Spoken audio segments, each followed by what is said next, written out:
ও রোজার শিক্ষা প্রসঙ্গে। রমজান মাস এটা মানব জাতির জন্য আল্লাহর পক্ষ থেকে দেয়া একটা বিরাট উপহার বা এক মহা নিয়ামত। বলেন সুবহানাল্লাহ। আল্লাহ তাআলা এই মাসের প্রসঙ্গে বলেন, শাহরু রমাদানাল্লাযী উনজিলা ফীহিল কুরআন। রমজান মাস যাতে মানুষের দিশারি এবং সৎ পথের সুস্পষ্ট নিদর্শন ও সত্যের পার্থক্য রূপে কোরআন অবতীর্ণ হয়েছে। বলেন সুবহানাল্লাহ। শেষের দিকে বলেন, ফামান শাহিদা মিনকুমুশ শাহরা ফালিয়াসুম। সুতরাং তোমাদের মধ্যে যারা এই মাসটিকে পাবে তারা যেন এই মাসের সিয়াম পালন করে। বলেন সুবহানাল্লাহ। যারা পাবে তারা পালন করবে, যারা মারা গেছে তারা তো আর পাচ্ছে না। আলহামদুলিল্লাহ, আল্লাহ আমাদেরকে জীবিত রাখছেন, আমরা এই রমজান মাস পেয়েছি আলহামদুলিল্লাহ। এখন আমরা এর জন্য কি করতে হবে? এই রমজানের সিয়াম পালন করতে হবে। লাইন শাকারতুম লাযীদান্নাকুম ওয়া লাইন কাফারতুম ইন্না আযাবী লাশাদীদ। আল্লাহ বলেন, বান্দা যদি আমার নিয়ামতের শুকরিয়া আদায় করো, আমি আমার নিয়ামত তোমাদের জন্য আরো বাড়াইয়া দিব। বলেন সুবহানাল্লাহ। তাহলে নিয়ামতের শুকরিয়া আদায় করা মানে এই রমজান মাসকে যথাযথ কদর করলে আল্লাহ আমাদের হায়াতকে আবার বৃদ্ধি করিয়া আগামী রমজানও পালন করার কি করে দেবেন? সুযোগ দিবেন। তাহলে অবহেলায় যেন এই মাসটা না যায়, এদিকে খেয়াল করতে হবে। তাহলে এটা রমজান মাস, এটা একটা ইবাদতের মাস। রমজান মাস ইবাদতের মাস। কেন? ইবাদত কাকে বলে? আল্লাহ তাআলা আমাদেরকে ইবাদতের জন্য সৃষ্টি করেছেন। আল্লাহ বলেন, ওমা খালাকতুল জিন্না ওয়াল ইনসা ইল্লা লিয়াবুদুন। আমি জিন এবং মানব জাতিকে আমার ইবাদতের জন্য সৃষ্টি করেছি। ইবাদত কি? ইবাদত বলা হয় আল্লাহর আদেশ পালন করা। ইবাদতটা কি? আল্লাহর কথা বলেন, তাহলে কথা বলতে সুবিধা হবে। ইবাদতটা কি? আল্লাহর আদেশ পালন করা। তাহলে আদেশ কয় প্রকার? দুই প্রকার। কিছু করণীয়, কিছু বর্জনীয়, ইতিবাচক নেতিবাচক, দুই প্রকারের আদেশ আছে। তাহলে সব আদেশ পালন করার নামই ইবাদত। তা আল্লাহ যা বলছে করো, নামাজ সিয়াম পালন করো, সালাত কায়েম করো, যাকাত প্রদান করো, হজ সুসম্পন্ন করো, এগুলা কি করণীয় আদেশ। আর মদ খেও না, এটা শয়তানি কর্মকাণ্ড। জুয়া, মদ, লটারি, এগুলো বলছে না, এগুলা পরিত্যাজ্য জিনিস। তাহলে হারাম খেও না, এগুলা কি নিষেধ। তো এই নিষেধগুলাও পালন করতে হবে, তাহলে হবে ইবাদত। ইদানিং মানুষ কিছু করণীয় মানে ইতিবাচক আদেশ সূচক কিছু পালন করে, নিষেধ সূচকগুলো মানুষ পালন করে না, তাহলে তো ইবাদত হইল না। ইবাদত উভয়টা করার নামে কি? আর উভয়টার সমন্বয় হলো কোরআন। মানে যেখানে আদেশ আছে নিষেধ আছে, উভয়টার নামে কি? কোরআন। তাই কোরআনটা নাযিল হয়েছে কোন মাসে? তাহলে রমজান মাস যে ইবাদতের মাস, এটা বুঝাইলাম কিভাবে? এইভাবেই বুঝাইলাম যে কোরআন তো হলো আদেশ নিষেধের সমষ্টি, আর সেইটা যেহেতু রমজান মাসে অবতীর্ণ হয়েছে, আর এই আদেশ নিষেধের সমষ্টি পালন করার নামই ইবাদত, আর এইটা নাযিল হয়েছে রমজান মাসে, সুতরাং রমজান মাসটা ইবাদতের মাস। বলেন সুবহানাল্লাহ। এই মাসে কি করবে মানুষ? যাবতীয় হুকুম আকাম পালন করবে। আপনারা হয়তো বলতে পারেন যে আমরা তো ইবাদত করতে চাই, কিন্তু শয়তান তো আমাদেরকে করতে দেয় না। এই কথা 11 মাস চলবে, রমজান মাসে চলবে না। কারণ রমজান মাসে শয়তান থাকলেও ওরে আয়না করে পাঠাইয়া দিছে, ও এখন শিকার বন্দী, ও আর আপনার কোনো সমস্যা করতেছে না। এখন যদি আপনি ইবাদত না করেন তো আল্লাহর কাছে কি জবাব দিবেন? শয়তানের দোহাই দেওয়ার তো কোনো অপশন, সুযোগ নাই। তাহলে এই মাসটা কি মাস? খালি সাহারি আর ইফতারি খাইয়া ঘুমানোর মাস নাকি ইবাদত করার মাস? তাহলে ইবাদত করার মাস এটা আমরা বুঝলাম কিভাবে? এই মাসে কোরআন নাযিল হয়েছে, এইটার মাধ্যমেই বুঝলাম যে এটা কি মাস? ইবাদতের মাস। শুনছিলেন কি এটা রোজার মাস, আর এখন কি বলতেছি? ইবাদতের মাস। তো রোজার একটা সম্পর্ক আছে, রোজার সম্পর্ক তাকওয়ার সাথে, আর রমজানের সম্পর্ক কোরআনের সাথে। রমজানের সম্পর্ক কিসের সাথে? কিছু বলেন না কেন? রমজানের সম্পর্ক কিসের সাথে? কোরআনের সাথে। আর রোজার সম্পর্ক তাকওয়ার সাথে। রোজার সম্পর্ক কি? রমজান মাস পাইলেন, কোরআন পড়লেন না, কোরআন বুঝলেন না, কোরআন জানলেন না, কোরআনের নিয়াত থাকলেন না, তারাবি পড়লেন না, তাহলে কোরআন শুনলেনও না, তাহলে তো রমজান মাস আসলো ঠিকই, কোরআনের সাথে সম্পর্ক না থাকলে তো রমজান মাসের হক আদায় হইল না। তাহলে রমজান মাসের হক আদায় করতে হলে কোরআনের সাথে সম্পর্ক রাখতে হবে, কারণ রমজান মাসের মর্যাদা সম্মান এটা কোরআনের খাতিরে। বলেন সুবহানাল্লাহ। পৃথিবীতে যত কিছু সম্মানিত সব কোরআনের ছোঁয়ায়। সকল ফেরেশতাদের সেরা ফেরেশতাকে জিবরাইল আলাইহিস সালাম, কারণ এই কোরআন বহন করছে। সব নবীদের সেরা নবীকে মুহাম্মদ সাল্লাল্লাহু আলাইহি ওয়াসাল্লাম, কারণ কোরআন ওনার উপরে অবতীর্ণ হয়েছে। মক্কা মদিনার দাম বেশি কেন? এই কোরআন আলা নবী ওখানে আছেন, সেজন্য ছিলেন, আছেন। ছিলেন মক্কায়, আছেন কোথায়? এই জন্য মক্কার দামও, ছিলেন যেহেতু সেজন্য মক্কার দাম, আর আছেন যেহেতু মদিনায় সেজন্য মদিনার দাম। কিসের কারণে? কোরআনের কারণে। কিসের কারণে? সাহেবে কোরআন, কোরআনওয়ালা নবী ওখানে আছেন সেই জন্য। তাহলে দাম কিসের কারণে? লাইলাতুল কদরের মর্যাদা কিসের কারণে? এই রাত্রিতে কোরআন নাযিল হয়েছে সেই জন্য। রমজান মাসের দাম কেন? কোরআন নাযিল হয়েছে সেই জন্য। হাফেজ সাহেবদের দাম কেন? কোরআন নাযিল হয়েছে সেই জন্য। তাহলে কোরআনের কারণেই দামি হয়। তো যাদের সাথে কোরআনের সাথে সম্পর্ক তারাই দামি হয়। বলে সুবহানাল্লাহ। কোরআন শরীফের সূরা ফাতিহা হইল মুকাদ্দমা, ভূমিকা, অবতরণিকা। এটা হলে একটা প্রবন্ধ লিখতে প্রথমে ভূমিকা লেখে না, মূল আলোচনা সূরা বাকারা থেকে। বাকারা মানে কি? গাবি। আর সর্বশেষ সূরার নাম নাস। নাস মানে কি? মানুষ। তাহলে কোরআনের শুরু হলো গরু দিয়া, শেষ হইলো মানুষ দিয়া। তাহলে কেউ কেউ বলেন যে এখানে কোরআন যারা শিখবে না এরা পশুর মতন, গরুর মতন, শুধু পেট ভরে খাইতে পারলে আর ইচ্ছা মতন ঘুমাইতে পারলে আর বাচ্চা পয়দা দিতে পারলে তাদের জীবন সার্থক। গরু এর বেশি কিছু চায় না, খালি খাওয়ান চায় আর বাচ্চা পয়দা দিতে চায়, আর কি করে? ঘুমায়। কিছু মানুষ আছে সমাজে যারা শুধু জীবনভর খালি খাওয়া আর বিয়ে করা, বাচ্চা পয়দা করা আর কি ঘুমানো, এই তাদের জীবন। তাহলে এরা গরুর সাথে সামঞ্জস্য। বরং এক আয়াতে বলে যে লাহুম কুলুবুন লা ইয়াফকাহুনা বিহা ওয়া লাহুম আযানুন লা ইয়াসমাউনা বিহা উলাইকা কাল আনআম বাল হুম আদাল্লু উলাইকা হুমুল গাফিলুন। এই মানুষগুলা যারা কান আছে, শোনে না, হক কথা শোনে না, কোরআন শোনে না, ওয়াজ কালাম শোনে না, তারপর চোখ আছে দেখে না, কোরআন পড়ে না, তারপর অন্তর আছে জানে না, বোঝে না, সত্য বোঝে না, আল্লাহ তাআলার তাওহীদ একাত্মবাদে বিশ্বাস করে না, অন্তর আছে। এই লোকগুলা পশুর মতন, বরং পশুর চাইতে আরো নিকৃষ্ট। কারণ পশু তো বিচারের পরে জাহান্নামে যাবে না, মাটি হইয়া যাবে। আর এই লোকগুলা কোথায় যাবে? জাহান্নামে যাবে। মান আরাদা আন যিকরি ফাইন্না লাহু মাঈশাতান দানকা ওয়া নাহশুরুহু ইয়াওমাল কিয়ামাতি আমা। আল্লাহ বলেন যারা দুনিয়াতে অন্ধ থাকবে, মানুষ অন্ধ না, সাজে অন্ধ, সাজে অন্ধরা যেমন পথঘাট দেখে না, এই লোকগুলো আমার কোরআন পড়ে না, আমার নিদর্শন দেখে না, এরা অন্ধ সাজে। কাল কিয়ামতের দিন এদেরকে অন্ধ করিয়া উঠানো হবে। তারা তখন বলবে আল্লাহ দুনিয়াতে তো আমরা অন্ধ ছিলাম না।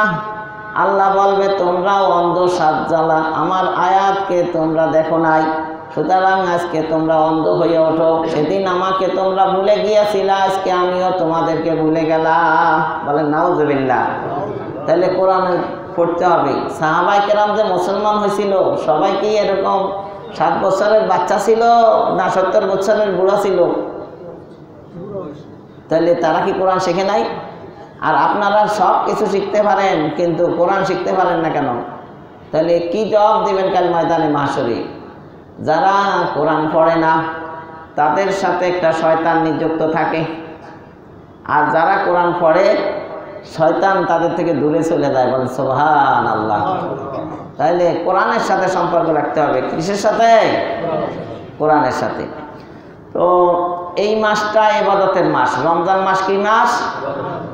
এটার আরেকটা পয়েন্ট, একটা পয়েন্ট তো দেখালাম, আরেকটা পয়েন্ট বা অপশন হলো শাবান মাসে আল্লাহ রাসূল সাল্লাল্লাহু আলাইহি ওয়াসাল্লাম বলেন যে এই মাসে বিগত 1 বছরের ইবাদত আল্লাহর দরবারে পৌঁছানো হয়।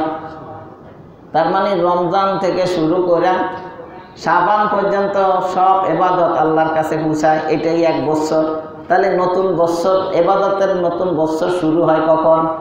রমজান থেকে। কারণ শাবান মাসে তো সব ইবাদত আল্লাহর কাছে পৌঁছাইছে, এখন নতুন করিয়া শুরু হয়েছে ইবাদতের মাস। কোনটা? কি মুহররম না রমজান? ওটা অফিসিয়াল মাস, কিন্তু ইবাদতের মাস কোনটা? রমজান। আপনি যখন একটা দোকান ওপেন করেন তখন কি একটা অফার দেন না? আর ওপেনিংয়ে একটা অফার থাকে না? আল্লাহ সুবহানাহু ওয়া তাআলা রমজান মাসকে ইবাদতের মাস, ওপেনিংয়ের মাস, এজন্য এই মাসে অফার দিয়েছেন। বলেন সুবহানাল্লাহ। কেউ যদি একটা ফরজ আদায় করে রমজান মাসে, অন্য 11 মাসে 70টা ফরজ পালন করার সমান সওয়াব পাবে। বলেন সুবহানাল্লাহ। রমজান মাসে কোনো বান্দা যদি একটি নফল কাজও করে, আল্লাহ তাআলা বাকি 11 মাসে একটি ফরজ পালন করার সমান সওয়াব দিবেন। বলেন সুবহানাল্লাহ। তাহলে এটা কি অফার না? অফারের মাস কোন মাস? রমজান মাস। তো বলতে চেয়েছিলাম যে রমজানের সম্পর্ক কোরআনের সাথে, আর রোজার সম্পর্ক কিসের সাথে? তাকওয়ার সাথে। আল্লাহ রাব্বুল আলামিন বলেন, ইয়া আইয়ুহাল্লাযীনা আমানু কুতিবা আলাইকুমুস সিয়ামু কামা কুতিবা আলাল্লাযীনা মিন ক্বাবলিকুম লাআল্লাকুম তাত্তাকুন।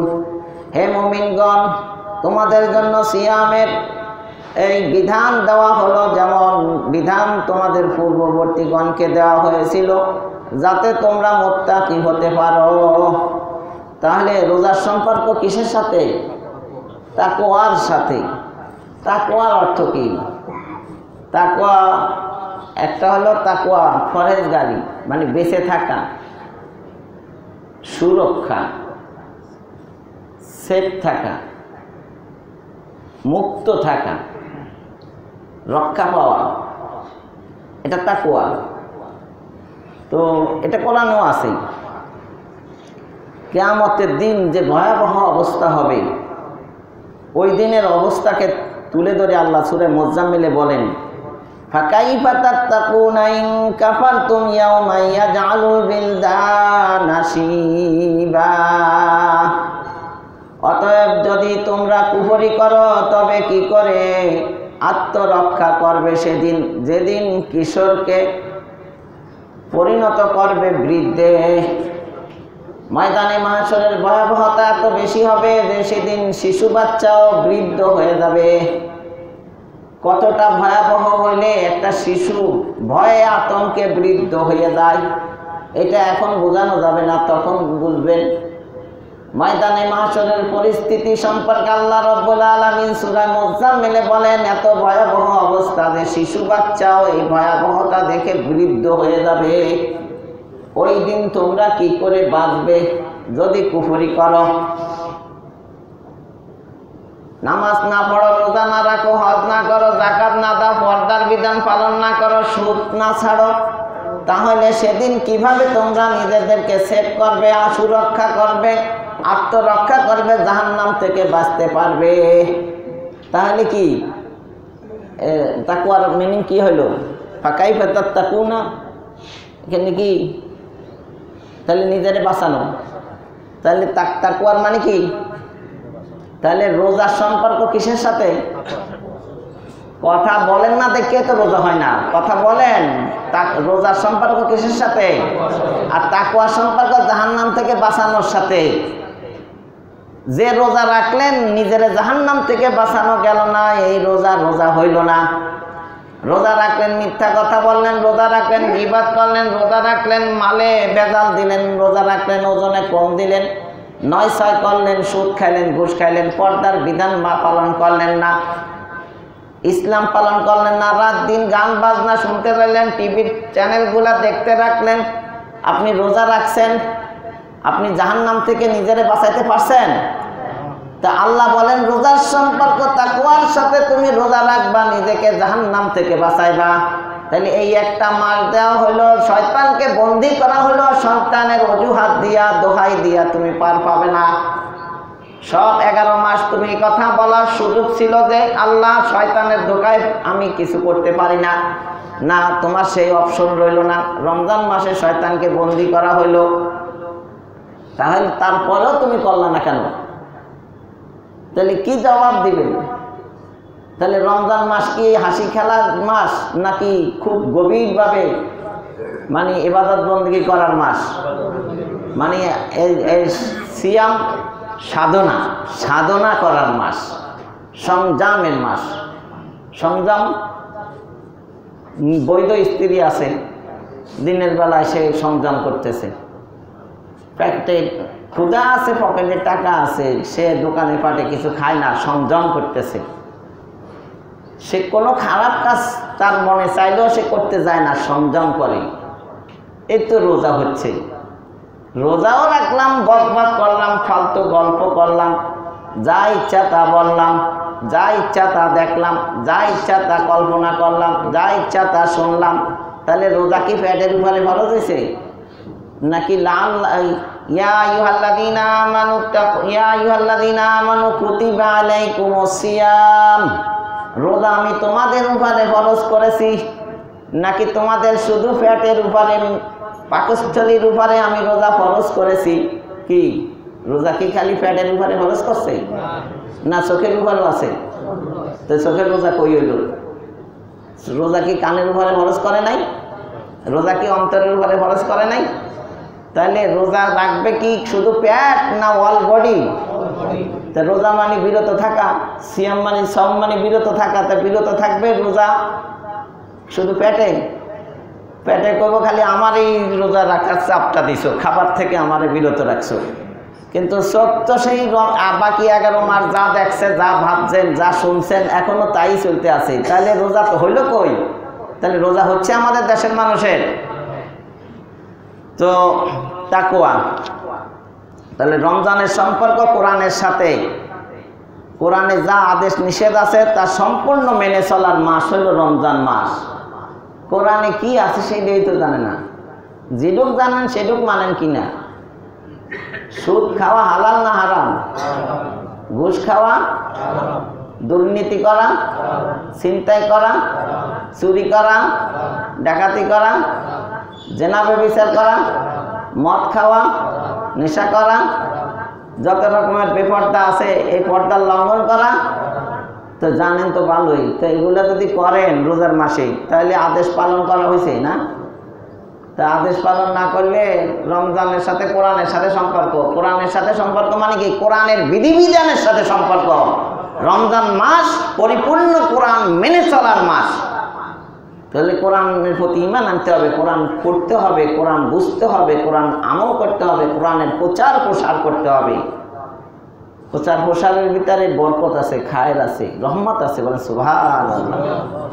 দেখেন না, এক সরকার চলে গেছে, তাদের কর্মীদের কি ফ্যাসিলিটি সুযোগ দিছিল, লক্ষ লক্ষ টাকা বারিশের তলে, কি কয় জানি, ওই চকির তলেও পাওয়া যায় নাকি? তো আপনি যদি আল্লাহর কর্মী হন, সুযোগ সুবিধা কি আল্লাহ আপনাকে দিবে না? তো যখন আপনি দিনের প্রচার করতে যাবেন, বাল্লিগু আন্নী ওয়ালাউ আয়া, তখন আপনি আল্লাহর কর্মী হয়ে যাবেন। বলেন সুবহানাল্লাহ। ওই এক হুজুরে বুঝাইছিল, ছোটকালে ওয়াজ শুনছি, আর খালি এখন তো ওয়াজ করি, আগে এক সময় শুনছি না, কয় দেখেন হেল্পারে কিন্তু সারা পথ আপনার সাথে গাড়িতে যায়, 1 টাকাও ভাড়া দেয় না, বরং সব ভাড়া কিন্তু ওই হেল্পারের রাতেই দেওয়া লাগে। টাকা কি হেল্পারে নেয় না দেয়? তো ওর ভাড়া দেবো কেটা? ওর কি গাড়িতে আসে নাই? কি বরং ওরে আরো খাইতেও দেয় ড্রাইভারে, দেন কি না?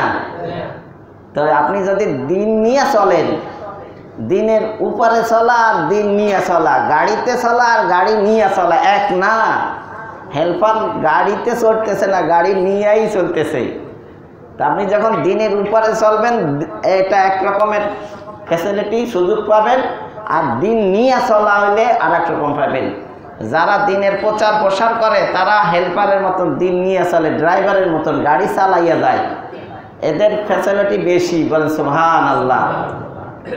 তাহলে আমরা ধর্মের প্রচার করব রমজান মাসে, তো এইটা করো, এইটা করো, এইটা বাচ্চাদেরকে, ছেলেদেরকে, মেয়েদেরকে, বউকে, মা বাপকে বা বড় ভাইকে বা ছোট ভাইকে কাউকে বলবেন না, বলবেন এইটা করা ভালো, এটা করা ভালো। তাহলে ছেলে মেয়েরা শুনবে, বুঝবে, দেখবেন যে ওরা পালন করবে। বলেন সুবহানাল্লাহ।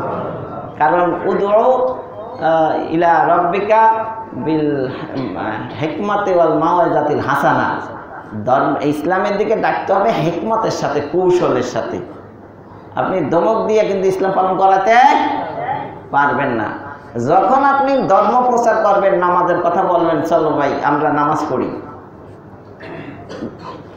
আমরা নামাজ পড়ি, এই যে আমরা কইছেন, তখন সে আপনার সাথে আসবে, যাও নামাজ পড়ে আসো। তাহলে কিন্তু ওই কথার মার্কাস আছে, বুঝতে পারছেন? তাহলে এখানে শয়তান যেহেতু বন্দী, লোকটা রমজান মাসের ভিতরে ওর মনটা নরম আছে। এখন উর্বর জমিরে ফসল মানে উৎপাদন হয় বেশি, কারণ জমিটা উর্বর। 11 মাসের তুলনায় রমজান মাসে মানুষের মন নরম থাকে। এই সময় যদি ধর্মের প্রচার প্রসার করেন, দাওয়াত ও তাবলীগের কাজ করেন, তাহলে ওইটার ফলপ্রসূ, ওইটার রেজাল্ট ভালো আসে। এই জন্য এখন মানুষ যারা বেনামাজি আপনার পাশে থাকে, আপনার দোকানে আছে, কর্মচারী, সারা বছর নামাজ পড়ে নাই, এখনই ওরে সুযোগ, আপনি ওরে নামাজি বানাই ফেলেন। মানে সুবহানাল্লাহ। চেষ্টা করলেই আপনি এই মাসে যদি আপনি ওই মিশন, দাওয়াতি মিশন হাতে নেন যে আমি এবার ওকে নামাজি বানাই ফেলবো, তাহলে পারবেন। আর এর বিনিময়ে আল্লাহর কাছে অনেক বেশি সওয়াব পাবেন। বলেন সুবহানাল্লাহ। তাহলে রমজান মাস কোরআনের সাথে সম্পর্ক নাকি না রোজার লাগে সম্পর্ক? কোরআনের সাথে। রমজান মাস রোজার সাথে না, রমজান মাস আর কোরআনের সাথে সম্পর্ক থাকলে রোজা আছে, নামাজ আছে, সত্য কথা বলা আছে, মানে সব বিধান আছে। তা খালি রোজা আছে না, রমজান মাসে খালি রোজা রাখলেই চলবো? অনেকে আছে খালি রোজাই রাখছে, কোরআন পড়ে না, তারাবি পড়ে না। তারাবি পড়লে কোরআন শোনা হয়। কাল ময়দানে মাশরে রোজাও আল্লাহর কাছে সুপারিশ করবে, কোরআনও আল্লাহর কাছে সুপারিশ করবে। আল্লাহ দুইজনের সুপারিশ কবুল করবেন। বলেন সুবহানাল্লাহ। রোজা বলবে আল্লাহ দিনের বেলায় সবে সাদেক থেকে সূর্যাস্ত পর্যন্ত পেটে ক্ষুধা থাকার পরেও বৈধ স্ত্রীর থেকে দূরে ছিল এবং খাবারের থেকে দূরে ছিল, এই আল্লাহ এই আমার কারণে, এই রোজা রাখার কারণে। সুতরাং আল্লাহ আমি তার জন্য সুপারিশ করি, তাকে মাফ করে জান্নাত দিয়ে দাও। আল্লাহ কবুল করবেন। বলেন সুবহানাল্লাহ। কোরআন বলবে আল্লাহ দিনের বেলা সে রোজা রাখছে, রাত্রে একটু ঘুমাইতে মন চায়, কিন্তু কোরআনের কারণে, কোরআন শোনার কারণে, হাফেজ সাহেবদের তেলাওয়াত শোনার কারণে, তারাবি পড়ার কারণে সে ঘুমাইতে পারে নাই। তাই তারাবি পড়তে গেলে তো কোরআন শুনি, আর কোরআন শুনলেই তো সে কি ঘুমাইতে পারে না। তাহলে আমার কারণে সে কষ্ট পাইছে, আল্লাহ তাকে মাফ করে জান্নাত দিয়ে দাও। কোরআনের সুপারিশ আল্লাহ কবুল করবেন। বলেন সুবহানাল্লাহ। বুঝতে পারছেন? এবার তারাবির রেজাল্টটা বুঝতে পারছেন? 8 টাকা ধরিয়ে যাইবেন, আর একজনে 20 টাকা ধরবো। কারটা বেশি সুপারিশটা, কারটা বেশি গুরুত্ব দিব। আর কোরআন শোনার ভিতরে তো ইদানিং তো গবেষণা করছে বিধর্মীরা যে ক্যান্সারের থেরাপি কোরআন তেলাওয়াতের সাউন্ড। বলে সুবহানাল্লাহ। ওরা মুসলমান হয় না, কিন্তু কোরআন তেলাওয়াত শোনায় ক্যান্সারের রোগীরে, তাতেও কি ডেভেলপ হয়, সেলগুলো তাজা হয়। বলেন সুবহানাল্লাহ। এটা 1400 বছর আগে আল্লাহ রাসূল সাল্লাল্লাহু আলাইহি সাল্লাম এটা চালু করছে। তো জোহরে আর আসরে করে না কেন? ওই সময় কর্মব্যস্ততা থাকে, তো মন দিয়ে কোরআন শুনতে পারবে না। এই জন্য ফজর আর মাগরিব আর এশা মনোযোগ দিয়ে কোরআন শুনবেন। এতে রোগ ব্যাধি থেকে মুক্ত থাকতে পারবেন। ওয়ানুনাজ্জিলু মিনাল কুরআনি মা হুয়া শিফাউ ওয়া রাহমাতুল লিল মুমিনিন। কোরআন এটা রহমত, এটা শেফা। শেফা শেফা বলতে আপনারা শুধু খালি মনে করেন কোরআন শেফা, শেফা মানে আমার জ্বর কাশি ঠান্ডা আমার এই রোগ সেই রোগ থেকে বাঁচাবে, এইটা হলো শেফা মানে আরোগ্য। শুধু এতটুকু এই সংকীর্ণ অর্থ নিলে চলবে না। শেফা মানে সুস্থ, অর্থাৎ কোরআন পরিবার, ব্যক্তি জীবন, সামাজিক জীবন, পারিবারিক জীবন, রাষ্ট্রীয় জীবন, আন্তর্জাতিক জীবনকেও সুস্থ করে তোলে। বলেন সুবহানাল্লাহ।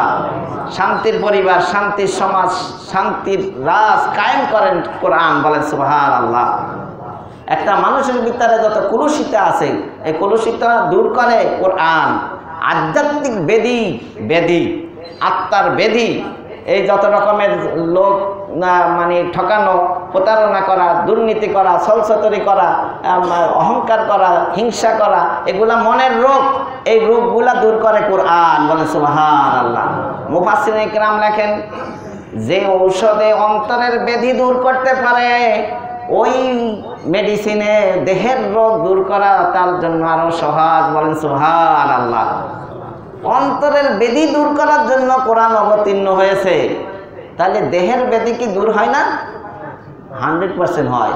এই জন্য ইমানি আকীদা বিশ্বাস রেখে কোরআনের প্রতি ভক্তি শ্রদ্ধা রেখে সূরা ফাতিহা পড়িয়া ফু দিয়া পানি খাবেন, তাতেও আপনার দেহের রোগ ভালো হয়ে যাবে। বলেন সুবহানাল্লাহ।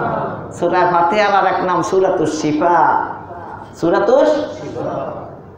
তাহলে কোরআন রোগ ব্যাধি, সর্ব ধরনের রোগ ব্যাধি, সামাজিক ব্যাধি, পারিবারিক ব্যাধি, আন্তর্জাতিক ব্যাধি এবং অন্তরের ব্যাধি, দেহের ব্যাধি, সব ধরনের রোগ মুক্ত হয় কোরআনের দ্বারা। বলেন সুবহানাল্লাহ। তাহলে রোজা রমজানের সম্পর্ক কিসের সাথে?